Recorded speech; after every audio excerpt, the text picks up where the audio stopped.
नमस्कार, माझे नाव देवनी महिंसा.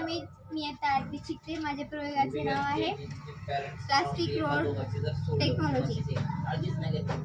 आपल्या अवतीभोवती परिसरामध्ये खूप प्लास्टिक जमत आहे आणि त्या प्लास्टिकमुळे आपले परिसर घाण होत आहे किंवा दुर्गंधी बनत आहे. तर त्या प्लास्टिकला नष्ट करण्यासाठी मी हा प्रयोग आणला आहे. आपण जे कचरा दररोज गोळा करतो, सुका कचरा आणि ओला कचरा, तर त्याचबरोबर आपल्याला प्लास्टिक कचरा हे वेगळं करून ठेवायचा आहे आणि प्लास्टिक कचऱ्यापासून आपण रोड तयार करू शकतो. तर त्याची प्रक्रिया आपण काय काय यूज करू शकतो प्लास्टिक मध्ये.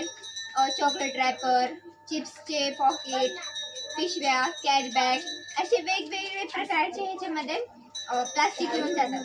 तर आपण जे प्लास्टिक आहे ते एका जागी गोळा करून या मशीन मध्ये टाकल्यावर तो प्लास्टिकचा चुरा होतो, म्हणजेच तो प्लास्टिक बारीक तुकड्यामध्ये येतो आणि खालून हीट दिल्यावर तो प्लास्टिक मेल्ट होतो आणि त्याच्यामध्ये खडी आणि डांबर मिक्स करून आपण रोडला घालू शकतो.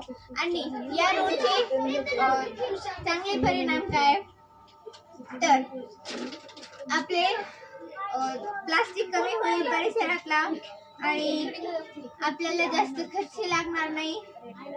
प्लास्टिक कमी होईल आणि आपलं जास्त नुकसान होणार नाही. अपघात झाला तरी जास्त नुकसान होणार नाही. टाकाऊ पासून टिकाऊ. धन्यवाद.